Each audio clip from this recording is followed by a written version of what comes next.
Now to how this all plays in the race for the White House. Just 49 days until the final votes. Donald Trump, Hillary Clinton traded sharp attacks all day on terror and national security. ABC's Tom Llamas is in Fort Myers, Florida, where Trump held a fiery rally last night. Good morning, Tom.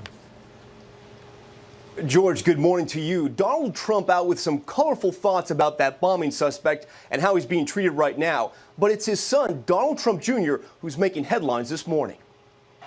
Overnight, Donald Trump sharing his theory of why bombing suspect Ahmad Khan Rahami apparently wasn't on any type of watch list. The guy over the chicken stand brought litigation, a lot of litigation against different people, and I'll bet you that's why he was on no list. You know, he was on no list. They probably didn't want to put him because they didn't want to get sued. Trump railing against Rahami during a massive rally in Fort Myers, Florida, predicting authorities would be coddling him. He will be given a fully modern and updated hospital room.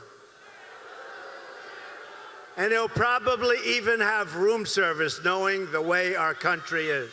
The Republican nominee blaming homegrown terror on lax policies and again calling for increased profiling. I'm saying you're going to have to profile. We're going to have to start profiling. Hillary Clinton focusing her policy on outreach. It is crucial that we continue to build up trust between law enforcement and Muslim American communities. And accusing Trump of motivating ISIS with his words and actions. We've heard that from former CIA Director Michael Hayden, who made it a very clear point when he said Donald Trump is being used as a recruiting sergeant for the terrorists. Trump's son, Don Jr., also getting into the debate and drawing some fire for this tweet, which reads, "If I had a bowl of Skittles and I told you 3 would kill you, would you take a handful? That's our Syrian refugee problem." The tweet igniting outrage from people saying Don Jr. shouldn't be comparing Syrian refugees to pieces of candy. A Clinton campaign spokesperson responding, calling it disgusting.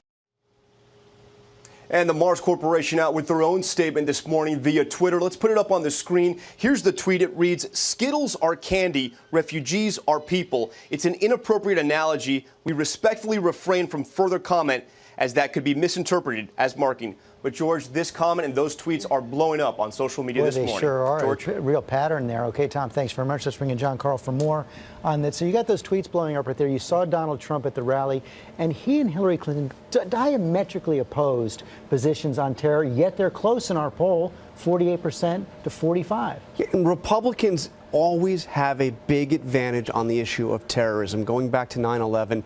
But in this race, it's largely taken away. In our poll, within the margin of error, in some polls, he has a slight advantage. In others, she has a slight advantage. But they could not be more different on this. Hillary Clinton emphasizing sober, steady leadership, and Donald Trump channeling that anger, that raw emotion, that raw anger at terrorism. And you know why she is doing it? Because you see a big difference on who Americans think can handle international crisis. She has a huge advantage right there.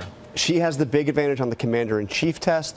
It's much closer when it's who can respond to the terrorists. She's also carving out a different spot than Barack Obama on this. It was interesting to see her come out before the president to condemn these attacks, to brand them as terrorism before the president. She's trying to find a ground between Donald Trump and Barack Obama. Some other political stories out there. You saw Chris Christie yesterday. There's that trial on the George Washington Bridge scandal a couple years back, the Bridgegate scandal. Prosecutors now saying he knew about the traffic jams, yet Donald Trump standing by him. Absolutely. But if you remember during the primaries, George, Donald Trump came out and said, of course Chris Christie knew. He definitely knew. I mean, he was emphatic. So perhaps the person least surprised by this allegation is Donald Trump himself. He's sticking to Christie, and in doing so, he's saying he's sticking to him because Christie has always stood by him.